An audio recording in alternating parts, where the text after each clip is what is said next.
Welcome back to Chatapalooza 2012. This chat is going to be focused on religious and spiritual life at Dartmouth. This is an opportunity for you to ask us questions. Just post your questions on the chat and we'll answer them. Hi, my name's Kimberly Mendez. I'm a 13 from San Antonio, Texas. I'm a psych and English double major. And on campus, I am the co-director of a community service organization called Let's Get Ready, and I also work in the admissions office. Hi everybody, my name is Noah Richbloom. I'm a 15, so a freshman here on campus. I'm a government major and a double minor in international studies and public policy. I also write for the Dartmouth and I'm on student assembly. Hi everyone, I'm Alice. I'm from Edison, New Jersey. I'm a 13, so a junior. I'm a government and religion double major, and on campus I'm an undergraduate advisor, and I also am the president of the Dartmouth Chinese Culture Society.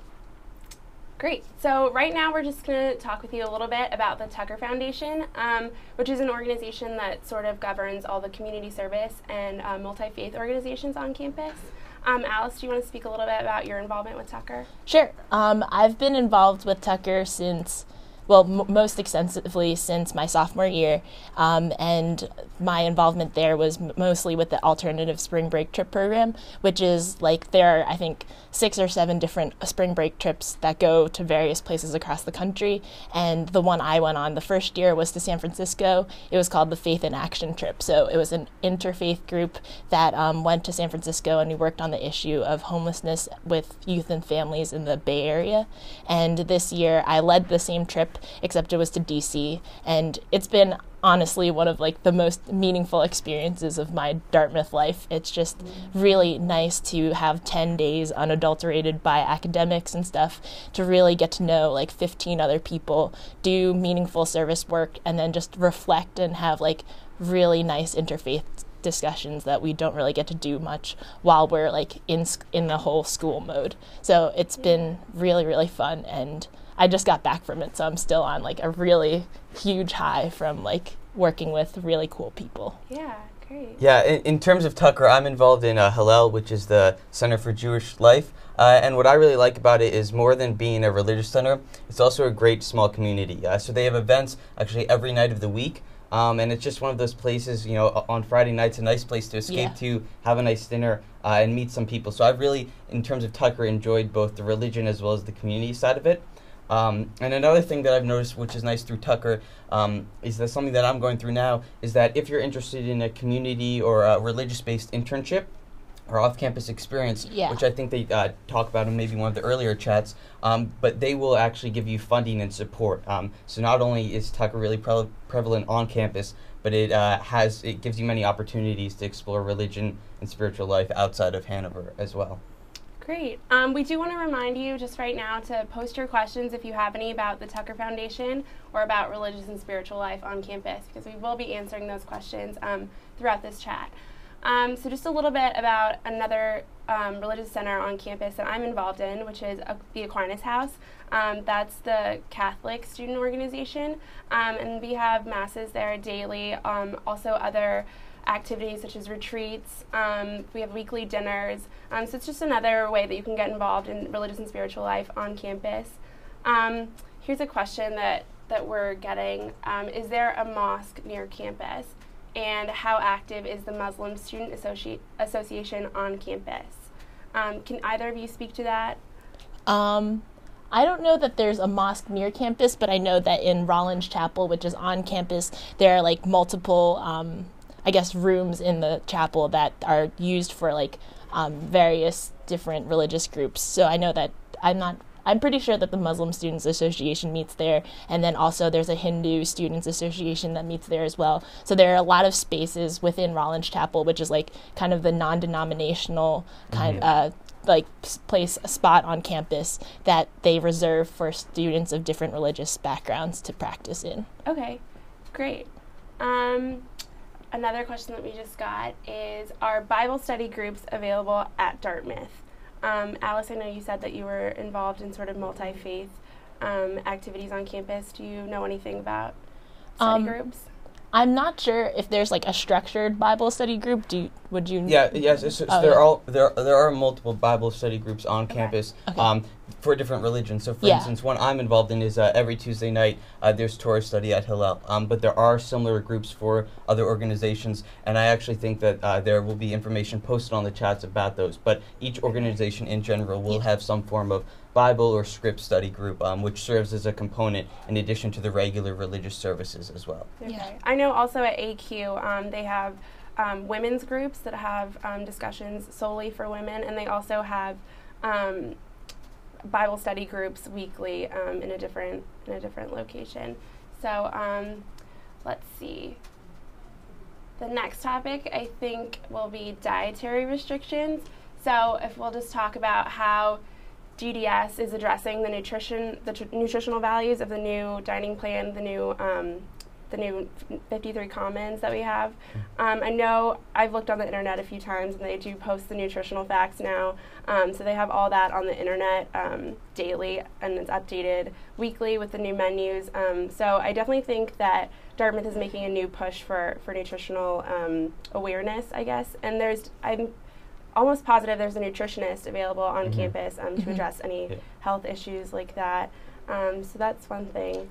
And then, in addition to being a nutritionist, I do know the new dining hall. We have six dining areas on campus, but the biggest one, the 53 Commons, does have a kosher halal station. Yeah. And in addition, they will mark certain foods depending on dietary restrictions. So they're very open to that. And like you said, they do have a nutritionist, and there are resources available. So there's no need to worry about any type of finding whatever food fits your dietary restriction. I'd say my experience with it is that it's extremely accommodating. Great. Noah, you said you were involved in the Ross Center and the Hillel. Do you want to speak a little bit more to that? Sure. So there's kind of two sections. There's the Ross Center and Hillel, and then in addition we have Chabad, which is more the Orthodox Jewish Center. But in terms of the Ross Center and Hillel, in addition to being, like I said, a religious and kind of community-based. So every night they have different activities.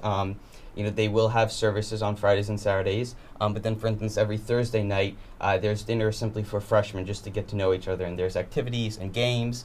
Every Wednesday afternoon, you can go to the Dartmouth bookstore, which has a Starbucks, and you can get a free coffee and talk about whatever you want, whether it is, about the Torah, or maybe if you're just having a really interesting discussion about your math class, you can talk about that as well. And then Monday night, there's always meetings, which is open to the entire public. So there are things throughout the week, and in addition, Hillel is also open to all community members in the Hanover area. So we will have professors and their children there, as well as certain Hanover residents come stop by, especially for the bigger holidays and services.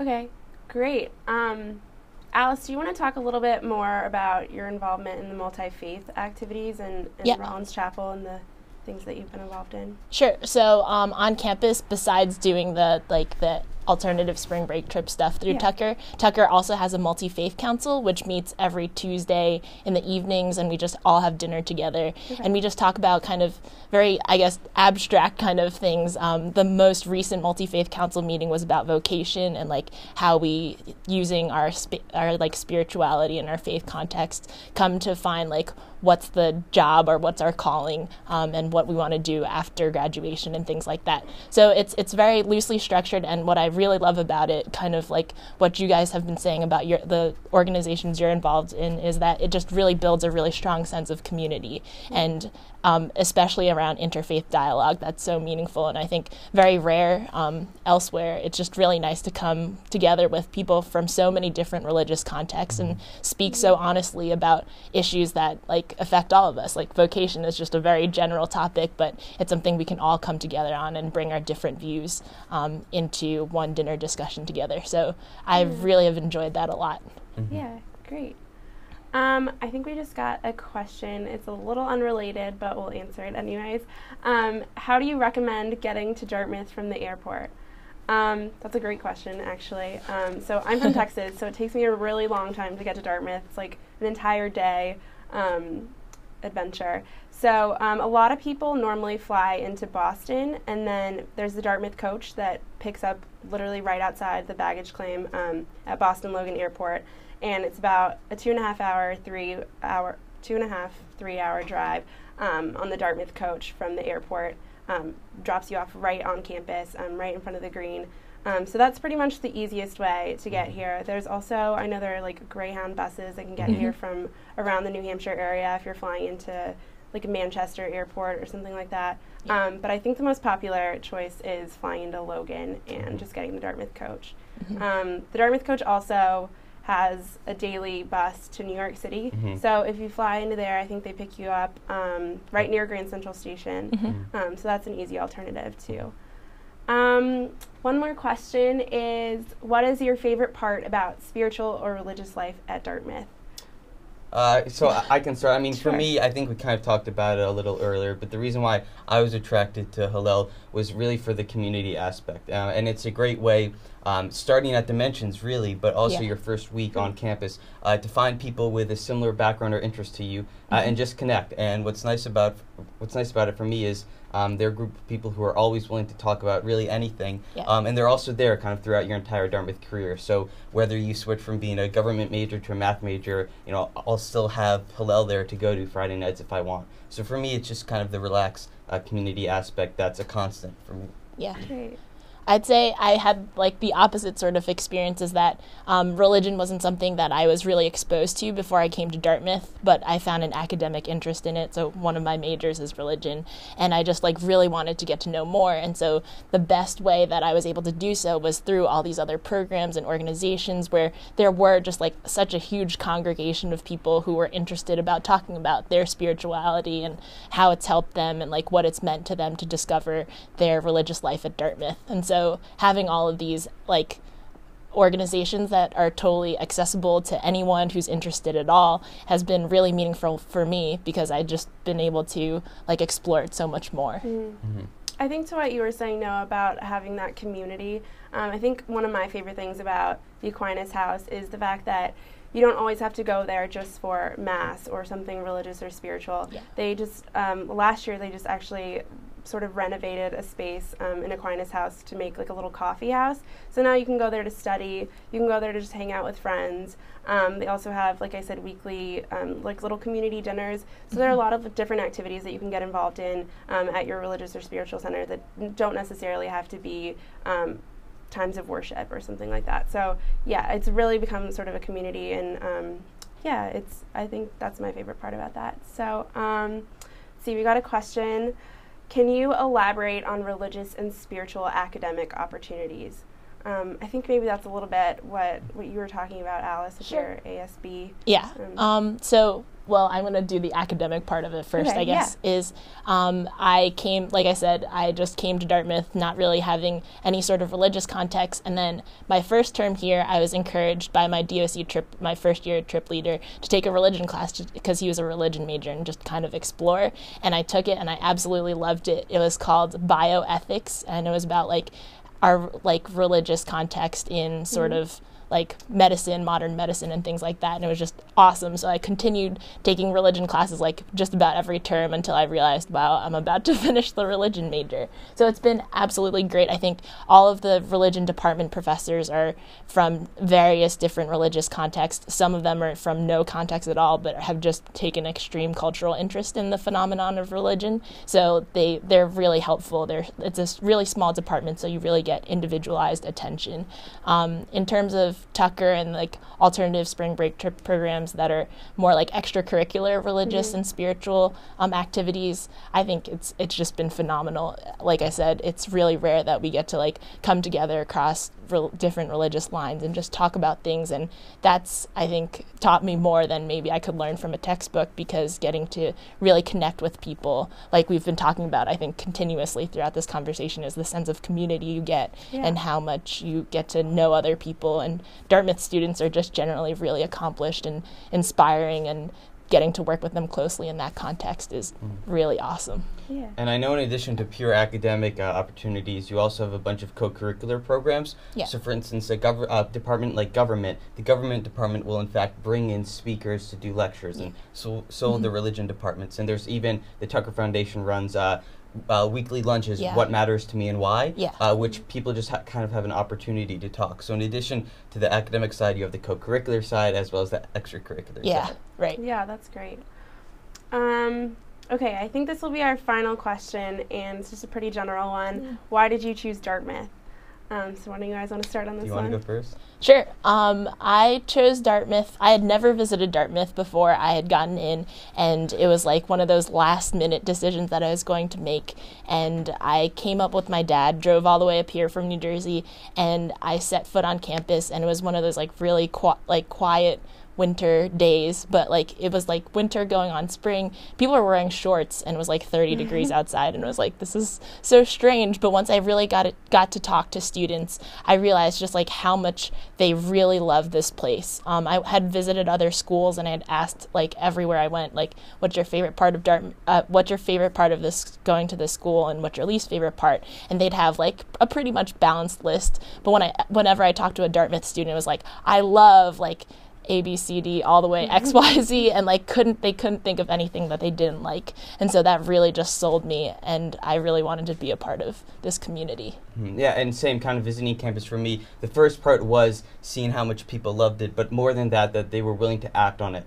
So I think what's great about this is a campus where not only do students really love the place, but they're willing to get involved, whether it's through religious and spiritual life, or being on a sports team, or just being active in their first year floor. What I really enjoyed about it was that Dartmouth, it's a place where students and professors really like to get out and do things. And as a result, there's always going to be things going on. People are always going to be pushing the frontier, so to speak. But I've just really enjoyed the chance to, in addition to really trying new things, being able to explore and participating in activities that I did in high school here, but even on a higher level and in a almost more exciting environment. Yeah. I guess I can speak to my experience too. Like Alice, I hadn't visited Dartmouth before I applied, but I came through the Dimensions program. And it was kind of an accident that happened, actually. When I came, I'd gotten into what I thought was my #1 school, and I had already decided to go there. I was like sent in my deposit, everything, I was ready to go. And then my parents really encouraged me just to come up to Dartmouth for the weekend for Dimensions. And when I came, I just had an amazing experience. I met some amazing 13s that had recently been admitted, and also some amazing 12s and 11s that were on campus, including the people that hosted me and just people that you just meet through the activities that the Dartmouth has planned for the weekend. So it was just an amazing, amazing experience, and I just really couldn't say no at that point. Yeah. So that's it for us today with this religious and spiritual life chat. Thank you so much for joining us, and thank you, Noah and Alex, for giving us your your opinions on religious and spiritual life. Our next chat will be in 10 minutes, and it will be on community service in Hanover and in the surrounding area. Congratulations on your acceptance, and we look forward to seeing you at our Revisit Weekend Dimensions or this fall. Thanks.